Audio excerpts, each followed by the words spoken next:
January 19th, 2017. You're listening to the Line Sports Talk Podcast, Daily Fantasy Sports Edition. Your humble host, TL. This is my boy, Harbor Mike, on the other line here tonight. Michael, what's up, man? What's up, brother? How's everyone doing this fine day? It's good, man. Thanks to the folks out there for waiting until Friday for us to get this produced. The week was busy and full of terrors. There was a lot we had to get going and a lot of things we had to deal with to get here. But we're here, and we're going to get this one done for you. Hopefully we're going to deliver some winners. Last week we made some pretty darn good calls, if I do say so myself. Yes, I have to commend you on that Dion Lewis. If I would have taken that advice, things would have been much different for me, but I still had a pretty good showing overall. You did, and I've got to, for the sake of full disclosure to you and to all of our listeners and friends out there, I really was big on Dion Lewis. I liked the play a lot. I thought it was necessary to have him tucked into all those lineups, and somehow in the haze of it all, I did not enter Dion Lewis in a single lineup last weekend. I do not know how I did that. I thought for sure as we plugged these things in as we were going, because I usually do build a couple lineups during the show, I thought for certain I did it. And then Saturday night, I'm sitting around with a mutual friend of ours and a listener, and we're having a couple cold ones and grilling out and watching these games from his back porch at Muscle Chuck Manor. And he said, Dion Lewis, you made the call. You did it again. And then I looked at my phone and all my lineups, and I went, oh, no. I don't have him anywhere in here. So what an absolute turd. That said, I may talk to myself for just another moment because it looks like we did have Harbor Mike disengage on the line there. I'm sure he'll call back in just a second. But, yeah, in the efforts of full disclosure, I'm here. I'm here. Yep. Oh, you are? Okay, it looked like you cut out there for a second. I was just taking in what you were saying, my brother. I appreciate it. Yeah, so I was just trying to be honest with everybody out there that I loved him. I stressed the pick, and I didn't do it myself. I made a mistake, so I did not end up in the winner's bracket. I think as I walked away at the end of the night on Sunday, I may have had like $60 in winners. It wasn't a big weekend for me at all. Yeah, I was rough. I had in the exclusive games with the Green Bay and whatnot, I made a mistake of not starting Ty Montgomery, and that basically took me off. If I had started him, I would have been just a few points behind, and I would have won most likely $20,000. It looks like I painstakingly pieced back my mistakes, and if I would have done what you told me with Dak, because remember Dak outpaced our boy by a few points. Dak helped me out a lot. I was, if you look at, if you look at my lineup and the winner's lineup, it's identical in every spot as far as our points, except for our wide receivers. But this was a weird week where not too much happened, and I hit the number one guy, Dez. So when you add up everything, I was only 0.1 point behind their total of the winner's total of 3 wide receivers. So point being is had I started Dak and Ty, I would have been 0.1 point behind the winner. And had I started Ty, I would have been alone for third place at 20 G's. So, that hurt. But Mike and I both can't stress. No, that's why we're here, what we're doing. Right. That's it. And that said, we both stressed the full disclosure. So beginning next season, we will be putting up screenshots on the Facebook page of a handful of lineups just so everybody out there can go check and see what we've done. And how we actually play them up, and I think that's a real good idea for the listener out there to have something visual to go look at, just to go take a gander at a screenshot and see our logo up there at the top and understand that, these guys really are putting their money where their mouth is too. So with that said, buddy, you know what I like to do? I don't like to drag our feet and dilly-dally. Let's jump right into it, and let's get started with this weekend's matchups, lineups, games, contests, and slates. Where do you want to start, man? I mean, you really got one show in town this week. Yeah, there really is. Now, the one cool thing is this week there is a number of contests on FanDuel, and they all have different dollar entry amounts and obviously different payouts. Usually you're kind of limited to maybe 6 or 8 that you want to go into on the main. I'm talking about the main tournament. That's right. I'm talking about 50s or head-to-heads or anything. And this week there's a lot of there's a lot of large pots and different, single entries and whatnot, and different things where you could be looking at a nice little payout. And this is important. The size of the pool that you're playing is really important in these small games, these small 2-game deals here. So it's just something to think about. But, like I said, we're down to 4 teams. So, what do you say? It's. I guess you want to just rate every position, or I really think we can do the rating and then mix them into some combinations.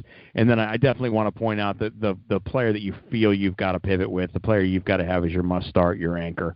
And let's just start at the top with quarterbacks and work our way through it. Yeah, I think with quarterbacks, I'm still putting my money on Aaron Rodgers. So I would do it Aaron Rodgers, and then I would go with Matt Ryan. And because Aaron Rodgers is the most expensive guy this week, I'm doing every lineup with him as my quarterback, and then I'm certainly going to pivot and put Matt Ryan in his place as well. Because you'll be able to make plenty of room. Yeah. So let's rate those quarterbacks top to bottom, because I know initially we did discuss a plan of stacking all 4, and I think that just to play contrarian, you do need to throw a lineup or 2 in there with Roethlisberger and a lineup or 2 in there with Brady. But those are just your gambling lineups. Your big chalk has got to be Rodgers Ryan this week. It's got to be.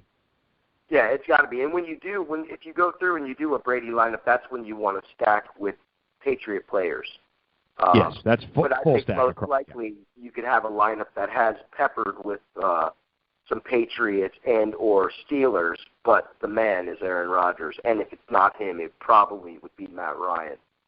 Well, and I agree with that. Now, I will say this, though. In a situation like this, when we have 2 games, 4 teams to choose from in these small slates, I do think that the winning combination in most cases you're going to see here is going to be this compilation of players from the 2 winning teams or the 2 highest scoring teams or the 2 teams that score in your largest combination. On Front Street, you're going to look at this and say it's got to be Atlanta Green Bay. That looks like it should be an 80-point game. That could be 42-39. So for no other reason besides the fact that neither defense is very good.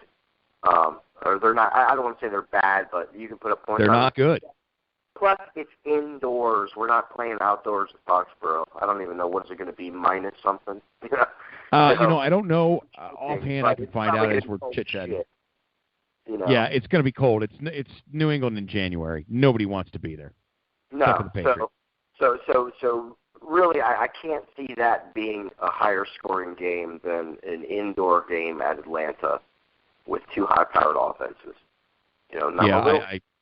I agree. With Green Bay, they have a lot of they're banged up now. Obviously, I don't think Jordy's going to play again. Devontae could miss, but it looks like he might play. But I almost think that that might hinder them, or obviously give you more Ty Montgomery. So yeah, it's Aaron Rodgers number 1, Matt Ryan number 2. I would almost have to go with either or. I guess I would say Brady probably, just because it's Tom Brady at number 3. And then I hate to do it, but put Roethlisberger 4 just because it sounds weird, Yeah, I've got him flip-flopped. At Roethlisberger Brady.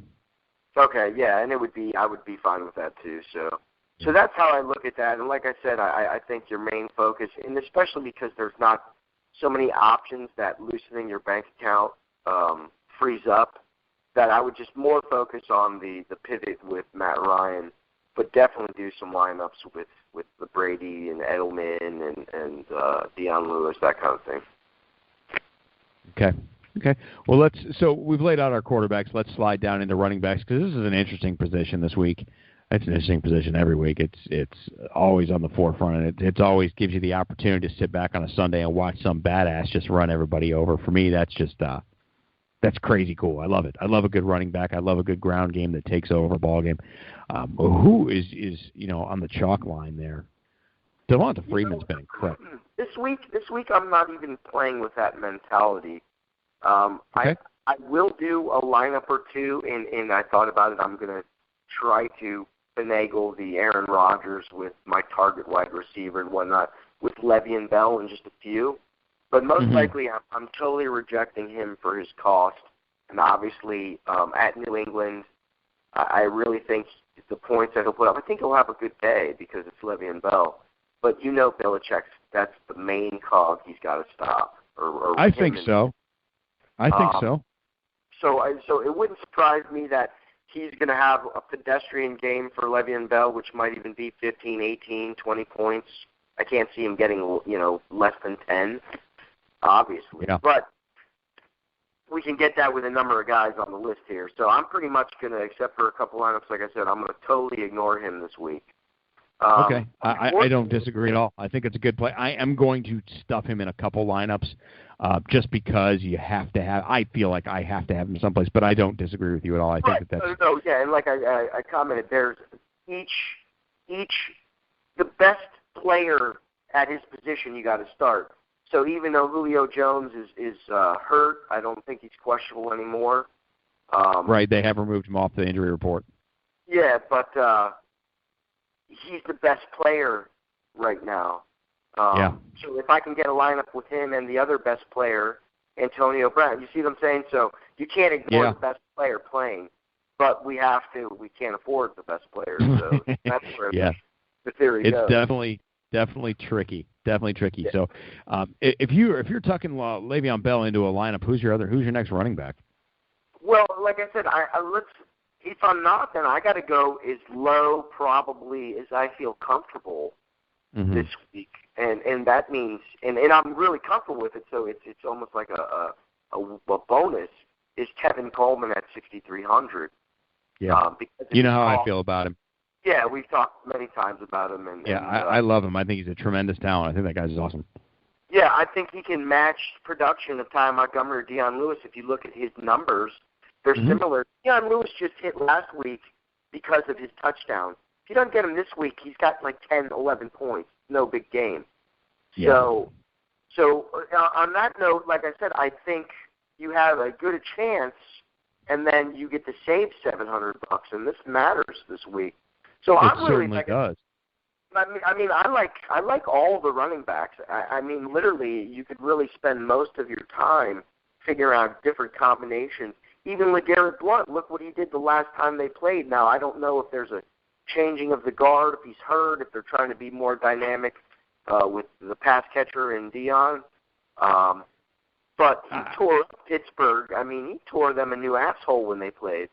So, yeah, he did. And let me say this quickly on the running backs is if you've got the ability to get the Law brothers in there, remember LeGarrette Blount and Le'Veon Bell both got popped for the lettuce when they were in Pittsburgh together a couple years ago. They were driving down the road both high with the car all smogged out, and apparently they got pulled over. This is allegedly, of course. Le'Veon Bell said to the cop, "I didn't know you couldn't smoke and drive." So, true story. LeGarrette Blount, not long after, is jettisoned from Pittsburgh and ends up back at his home base with his boy Tom Brady and Coach B. But yeah, to put those two in a lineup next to each other is kind of attractive. Yeah, kind of attractive. That's the novelty of it. That could be your Spicoli lineup. Yeah, you're damn right it is. Are all you people on dope? Mr. Hand. Yes. So, yeah, I like to mix LeGarrette Blount in there. I think that Belichick, we talked about this on the Pick'em show the other night, there's a pretty good chance that the hoodie was resting LeGarrette Blount and getting the work to the Deion Lewis's and James Whites of the world because you know he's going to mix it up. So in the best effort of the hoodie always throwing you off as a fantasy player or as an opposing defensive coordinator or whatever the case might be, he loves to throw the wrinkle. And if anybody watched Deion Lewis last week, it was full of wrinkles. And I think now LeGarrette Blount's on fresh legs. They run LeGarrette Blount on here, and he's the focal point of that running game. Yeah, I think so. So if you really ask me, I would the people I really like this week. I like Ty Montgomery because we talked about the injuries in the wide receiver position. Obviously, they turned him out last week, and he has the type of game that you want, where he has a balanced, on the ground and through the air. He's getting 6 receptions. That gives you 3 points right there. Bam. Sure. That yardage. There's another 3.5. Bam. if he gets some touchdowns, which they're a dynamic offense, he'll get his opportunity. It just Bam. looks good. Yeah, exactly. I just want to throw a bam in there. Because I can't get this out of my head. I can't get this out of my head how, as I'm looking down at my notes and my 4-star praise of LeGarrette Blount, I have his name abbreviated as LGBT. Just saying, that came out naturally, but that's what I put that down as, is That's LGBT. awesome. Yeah, that's awesome. Sorry, LeGarrette, but that's what I got you at, homie. As we proceed. I really have, like I said, a couple lineups that I think are strong. And then I'm going to rotate a lot of these guys. This is going to be the hard pick, I think, this week, is the running back position, believe it or not, to be a winner. Because obviously I think they could all be close, or you could have Blount just go off. Le'Veon Bell can go off at any time in any game. Anytime. So it's really hard to do you put all your money in Bell and then go with a Blount or Coleman, and then you're going to have poor money, so you got to get lucky with a Jesse James or a Richard Rodgers then type thing. It's certainly tricky, because somewhere down the line, when you stack all the chalk in there, you are going to have to make sacrifices at the tail end of your lineup. Yeah, and they don't work. Those sacrifices do not work when there's only. No, you're right. You're throwing shit on the wall. It's a shot in the dark. You're praying you hit something. You really are. Yeah, with a guy like Richard Rodgers last week, we lucked out. Yeah, we did. And then you saw lucked out. Totally eclipse him, but you still could have serviced something. But the other guy that you could afford, because you went with Richard Rodgers, the cheap guy, he didn't produce well enough for you to make it worth your while, even though he still put up 10 points or 9.9. No, and that's right. But I think that I had made the comment on last week's show that, Richard Rodgers, here's a guy who gave you 2 catches, 40 yards, and a touchdown if you're lucky. You nailed it, dude. Yeah, and he had 2 targets, 1 catch, 34 yards, and a touchdown. I mean, that's kind of what I saw, and that's what he did. Without that touchdown, though, without the 34-yard catch, they went to him one other time in that game, and he dropped the dump off that he may or may not have gained 5 to 7 yards on. There wasn't much to the play. And he dropped it. It was a little bit out in front of him, and he dropped it. And, what you got to hope as a fantasy player, and even as a fan, is when he dropped that, I thought, because that takes him out of the rhythm.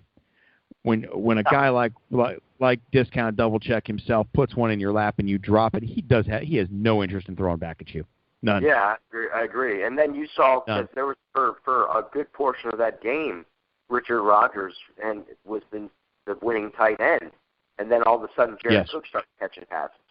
That's exactly when my DraftKings, I was in 20th place out of 220,000 people. That's exactly when I fell out of that, is when Jared Cook caught his first touchdown. Yeah, which goes to tell you how weak my lineup was overall. It was all Richard Rodgers was my 2% owned. If he hits it, you're in it. If he doesn't, you're out, and that's what. Well, and again, you just mentioned it. It's smart to do that, because that's how I was making lineups. Is you need to have that guy. We've talked about it many times, that no one's picked. Yeah. In these, it matters. It doesn't matter on your normal Sunday, because there's so many choices that you're still going to be at the top.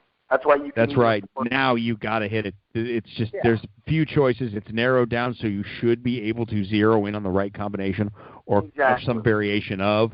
But there's got to be that outlier that really that separates you from the pack, and that's what you need, is that low percentage own. Yeah, real quick, if we want to rate them, I guess I'm trying to rate them in a different way rather than this is now cost is important on this position. So I'm rating them their value more than overall points, because I think we could get a number of different combinations in this position and still win it all or be close, whereas a lot of times you need the 2. I like Montgomery for, like I said, what we mentioned about the lack of other offensive weapons possibly going to be on the field. And then I like Kevin Coleman. So those 2 guys are my 1 and 2. I'm going to put Montgomery at 1, Coleman at 2. Like I said, I'll reiterate, that doesn't mean I don't think someone's going to outproduce him, but there's too much money. So if I can get Kevin Coleman to be 2 points behind Le'Veon Bell and save me fucking then it's $3,200, then that's it's a wonderful thing. Yeah. Yeah, and I'll totally, if that happens, then I guarantee you I'll beat that lineup with Le'Veon Bell in it. You know? Yeah, it's a glorious thing if you can even get away. And I'm going to pivot some combinations of Devonta Freeman, LeGarrette Blount, and Le'Veon Bell, LeGarrette Blount, et cetera, and just pivot those guys in and out until you can find those combinations because one of them has some potential to hit. Yeah, and this is because of the lack of, or I don't want to say the lack, but there's not a very diverse group of wide receivers to pick, and the way that their costs spread out, you're not going to have lots of money to mess with. So these running backs fit.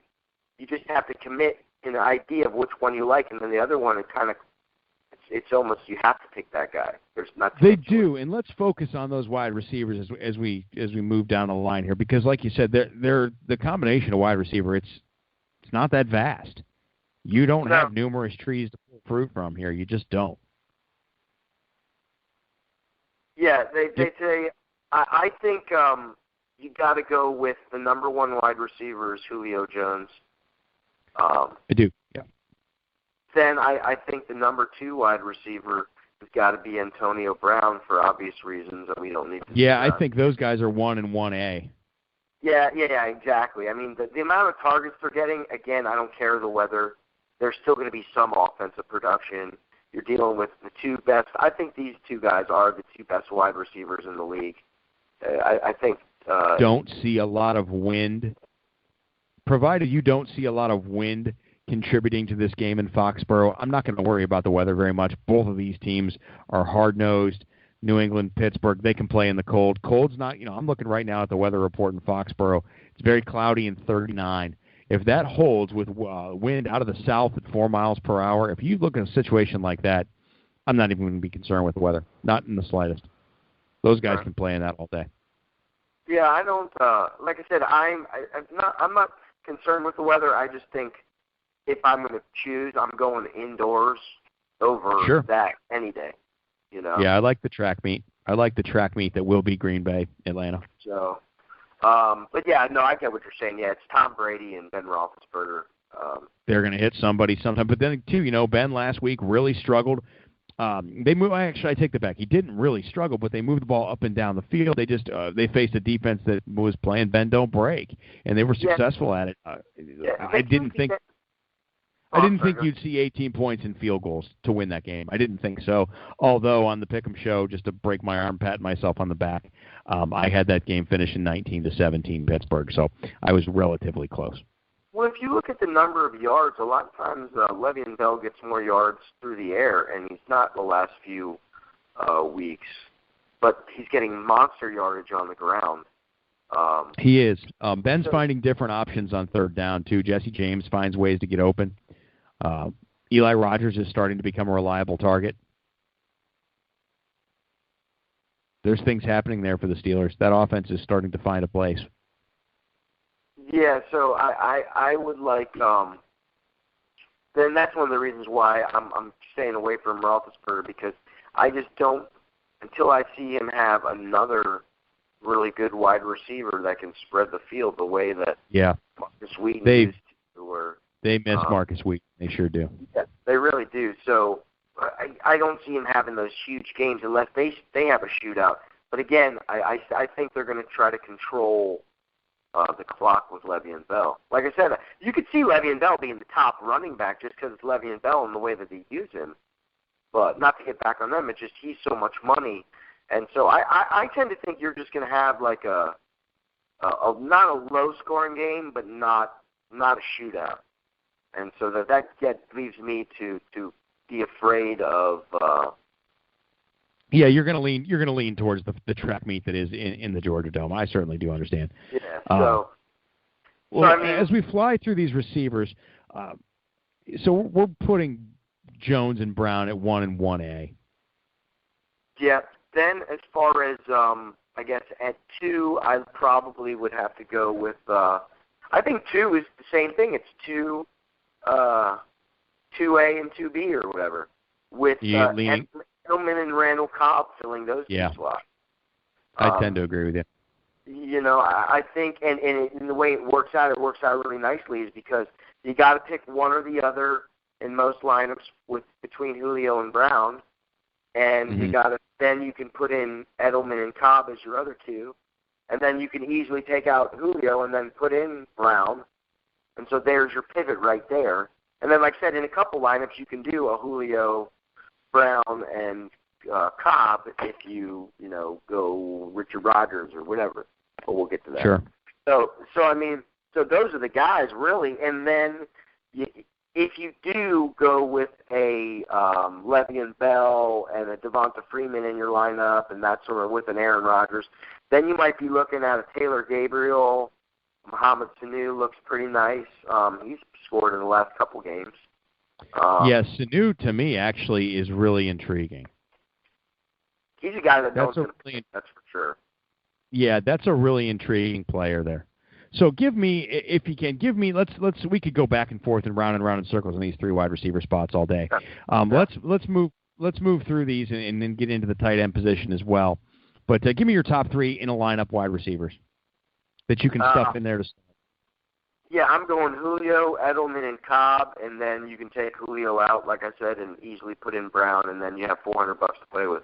So whatever lineup you do, if I'm doing Aaron Rodgers, Ty Montgomery, Tevin Coleman, then I can do Julio, Edelman, and Cobb, and then also put in Brown in a duplicate. Roger that. So let's slide into that wonderful tight end position that is really, really dry. Yeah, in that tight end position I just told you got a choice. About. Yeah, in most of the lineups I have Jesse James. He seems to be coming on. I don't think Ladarius Green's going to play again. That's my lower percentage guy. I don't think he'll be too low. Also, I might want to do a Richard Rodgers and hope for that 10 points again and hope no one else really goes off. But we know Jared Cook is going to go off. Point is we just can't afford him right now. So I'm taking a gamble that Montgomery and some of these other guys won't go off as much, and Jesse James can at least stay close to Jared Cook. But I can't resist Jared Cook in a lineup. I can't resist it. No, I'm not going to. But like I said, with how much he costs, in order for me to put Jared Cook in there, I have to shave $1,000 off of the lineup that we just told you about. It's exactly the amount. Yeah, it is. Yeah, and there's no place I feel comfortable going. I don't want to go down from Ty Montgomery to anyone below.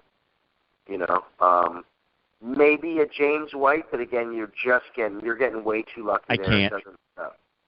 I can't. And you would have to rely on him popping a 90-yard screen pass because I don't know that he's going to get the look. Right, because even if he gets a touchdown, he's a guy who will still have 7 or 8 points. Yeah, one target, one catch, 19 yards, and a touchdown last week, but it was as fluky as it got, and you can't afford that kind of flukiness at a running back spot. You just can't. Not when there's 4 guys out there who could blow up. No. So maybe if I want to do, and here's a good lineup where you could do an Antonio Brown, and then you need $600 left. So you could find 100 there. Gosh, it's rough. You maybe go Antonio Brown and Taylor Gabriel would be a good lineup, and you'd have money left over. Well, I'm going to give you the lineup I just put together here. Barry, and I've dropped my pen for the 3rd time. I have 3 pens on the desk. I've dropped all 3 of them on the floor now. Got it. All right. Good thing the floor wasn't too far away. Short guy. I can get away with it. I've penned this lineup here in a single contest entry. And I don't know that I'm completely excited about the lineup, but I certainly don't hate it because there's a lot of these options that are really tight. And you've discussed the pivot and moving guys in and out. This one gives you the ability to make a couple adjustments. But off the top of it, as is Rodgers, Tyrone Montgomery, LeGarrette Blount, Julio Jones, Randall Cobb, Mohamed Sanu, Jared Cook, Matt Bryant, and the Patriots defense. Yeah, that sounds good. It does. It looks really nice too. But this lineup is contingent on guys like Mohamed Sanu coming up with that 60 yards and a touchdown, and guys like Tyrone Montgomery being this huge factor in that offense, which I think he could. But the bad thing is that I know that Devonta Freeman and Tevin Coleman should be a monster factor in the Falcons offense. So that too, it's gonna throw a wrench in it. But it's nonetheless mix them up. To the listener, mix it up. Don't be afraid. If you're going to spend $50 on it, mix it up. See what you come up with. Yeah, and you know what? Don't be afraid of starting both Devonta Freeman and Tevin Coleman. Not at all. Not at all. Those guys have started. I've started them together a couple of times this season, and it's been glorious. Yeah, you can't get afraid when you look at it. I do. You know, I have to remind myself that it doesn't work the way it looks. You know. I mean, That's right. That's right. Especially in this competition when there's nobody else out there that's going to hurt you. Yeah. Don't be afraid to start. Yeah. But I think though, I hate to say sure things, but yeah, because there is no such thing. We know that. It does look like Randall Cobb has to be the go-to guy. So I almost want to see him have a big week. I don't know how effective Davante Adams is going to be. If he's a game-time decision, maybe he's going to be somewhat of a decoy or. He is, and let me tell you what, is a game-time decision with a bad ankle. I hate ankle injuries in the NFL. They don't ever get better. They take forever, and it's not. An ankle injury to me is always a long-term recovery. It's rarely ever is it something that, you hurt your shoulder as a wide receiver, or those things can linger and be 2-3 weeks. But an ankle, you can't do a lot with a bad ankle. You can't plant, you can't run, you can't get past anybody on that fast track. Somebody's going to run with him up and down the field. That secondary in Atlanta is not bad at all and really improving. Devonta Adams scares the hell out of me this week. Yeah, and that's the thing. So this game just screams all the offensive production going through Cobb, Montgomery, and Cook. Yeah. So those are definitely focal points that you want to concentrate on in a lot of lineups. But again, it's just how you can afford them. I still think, and I'll say it again, that the biggest challenge is deciding which running backs to go with. But I think what we've kind of talked about is targeting the lower tier is smarter, because then you can afford the heavy hitters, because there's not too many. There's 4 wide receivers that, obviously because Jordan's not playing, and let's say Devontae is going to be in it. There's 4 guys. And then you like your Gabriels and Sanus and Hogan. Those are your fillers. They're your stocking stuffers. Exactly. Those are your number 3 guys. You ain't winning with number 3 guys this week. You got to hit every position. And those guys are your Christmas Eve specials that you can open up then, because it's just not there. I wouldn't touch Devonta Adams. Jordy, they say he may suit up. You got to wait and see. I wouldn't count on it, even if it does. He's going to take one shot, and it's all kinds of trouble. Broken ribs, no dice. Yeah, and he's kind of a somewhat physical guy, and you can't play that position. It's not realistic. No, it's absolutely not realistic. So let's slide along to that kicker position, the Bigfoot, who's swinging it this week. If I'm going with who I think is going to be the best kicker, it's Matt Bryant, but I could bear I do too. In any of our lineups. Most of my lineups, Chris Boswell is the guy who can afford, and I played that strategy last week, and he got me 21 points. So I'm not too concerned. Whatever my lineup leaves me, as far as dollars, I'm plugging him in. That kicker in by him. Okay. Is what I mean. So I might have identical lineups with 3 different kickers in them, because at this point you don't want to make the mistake and hit every position and not cover the kicker when he was there. That's right. And be like, you had $100 extra bucks. And that's what I mean a lot of times when I talk about spending all your money. These are the situations where you have to spend all your money if you can. If you find that lineup with all your skill positions, you keep them and then spend all the money you have to make sure you have every physical combination of kicker and defense if you can afford it. You know what I mean? Well, it can be the difference between getting paid and not getting paid. It really can. Totally. How many weeks have we seen Chandler Cantazaro with 18 points, and you went out there thinking, well, I had Steven Gostkowski, and he had 7. Yeah, you got to stop thinking about who. These games now can be so fluky, and you got to hit the matchup. Yeah, when you play in the regular, 32 teams or 28 if there's bye weeks playing, you can get away with even a goose egg. I've seen guys win it all with a goose egg at a position. Well, I'm so glad you brought that up. because as we round this out, I'm putting together a lineup, and I really want your opinion on this, and I want to know. So as we finish this, let's make sure we talk about the sacrificial goose egg that I have in my plans here. Okay. It doesn't work every week, but let's round out kickers and defense, and we're going to go back to that sacrificial goose egg. So from kickers, we're both in agreement that Matt Bryant's the top. That's the chalk, and that's the top play. He's the guy who, in all likelihood, has every bit of condition to kick. Mason Crosby hit 2 50-yarders in a row. Only one of them counted last week, but he drilled them. Yeah, he's for me, because a lot of times I had to go. I was a poor man by the time I got here. I had to go with Green Bay Packers defense in a lot of them, and that almost is your sacrificial zero in a sense.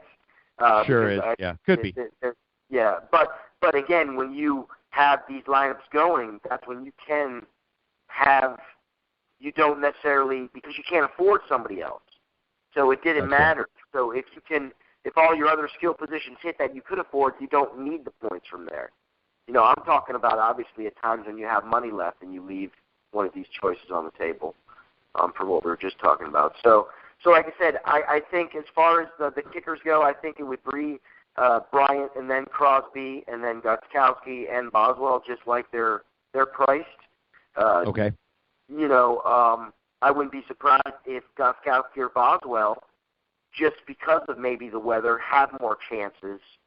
Because I do know there are times that the cold weather games are a little more gritty and not on the ground and maybe more simple attempts. And so we got to see the weather, blah, blah, blah.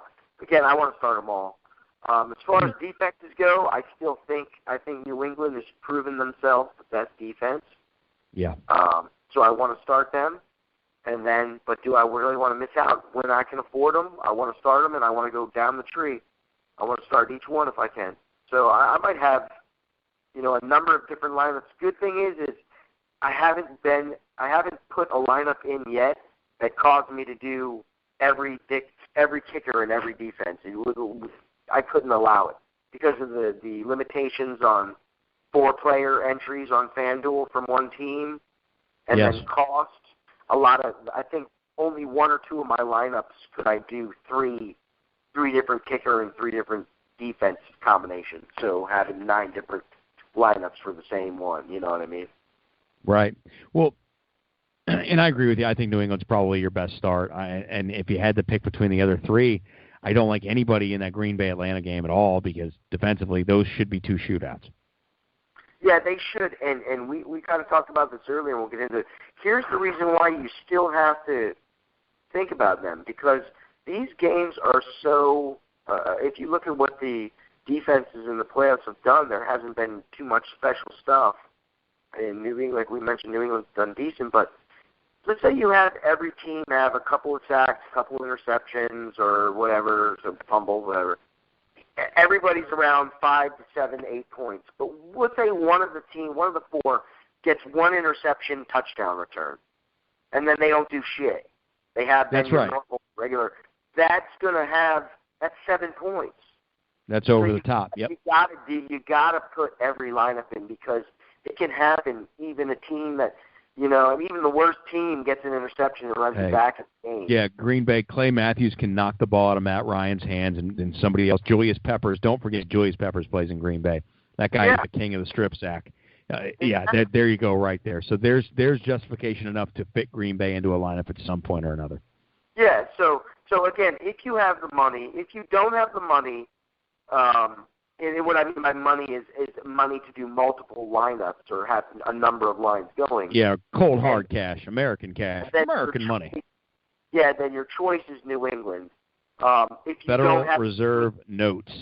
Yeah, if you don't have the money in your FanDuel wallet, your $60,000, don't be afraid of doing the Packers.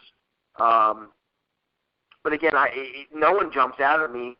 Even New England, I think Pittsburgh plays pretty well.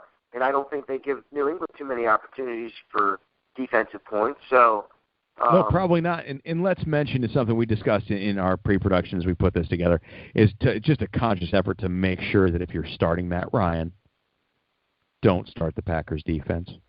If you're starting Aaron Rodgers, don't start Atlanta's defense. If you're starting Ben Roethlisberger, do not start the Patriots defense. If you're starting Tom Brady, don't start the Steelers defense. You're essentially betting against yourself, and you're zeroing out your points. You're canceling out anything plus or minus, so do not do that. You're doing multiple lineups. Under no circumstance should you ever do that. None. No. Here's the reason why I disagree with that. On regular Sundays, I agree. But this week, you could still have Aaron Rodgers. Let's say Aaron Rodgers could still be the number one quarterback, and Atlanta Falcons could still be the number one defense. I've seen it happen before. And it could, and you're canceling yourself out. But you're not. That's more almost voodoo, in a way of because you're. I see what you're saying. Like, let's say you're betting with your friend in your lineup. You are because you're going up against his points, but everyone you're going against is only making these four choices. And so one interception and one touchdown off of it means Aaron Rodgers made one bad mistake. So I got news for you. He makes mistakes. Not too many, but he does. No, but it happens. What if nobody else? What if all three? What if Matt Ryan and But you don't have to. What's that? There's no major advantage to doing that. No. I'm not saying it just covers your angle if that fluky thing happens. Because most oftentimes you're right in the logic of save your money because if Aaron Rodgers goes off, that means the defense was shit. You bet against yourself, yeah. On both sides, you're betting against yourself twice. But you're betting against yourself. It's like betting horses and betting every horse. But I can't agree with you. Well, but see, in this instance, like I said, if I got the money and I can do 4 different lineups, then I know I have the peace of mind that I cannot lose the defensive position. I now have got it covered. That's why I like spending, I mentioned it earlier, that's why I like spending all that money that makes sure I have every combination of kicker and D if I can afford it, because fluky shit happens. And I understand that. When there's only 4 to choose from, I do understand where it has its angle. So I can take the fact that this may be a circumstance where you can do it. I still won't do it. I won't play it. I can't do that.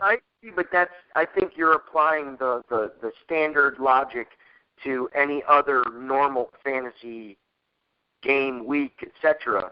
But this week, like I said, you could have, because the way FanDuel does scoring, they only give 1 point for sacks, right? Right. So let's say 5 sacks. That's a huge defensive game. And that doesn't deduct from your quarterback at all.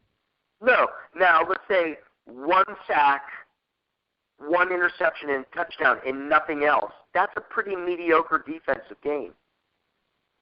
That means they put hands on the quarterback and got him down obviously 1 time, and so they're going to have more points at that.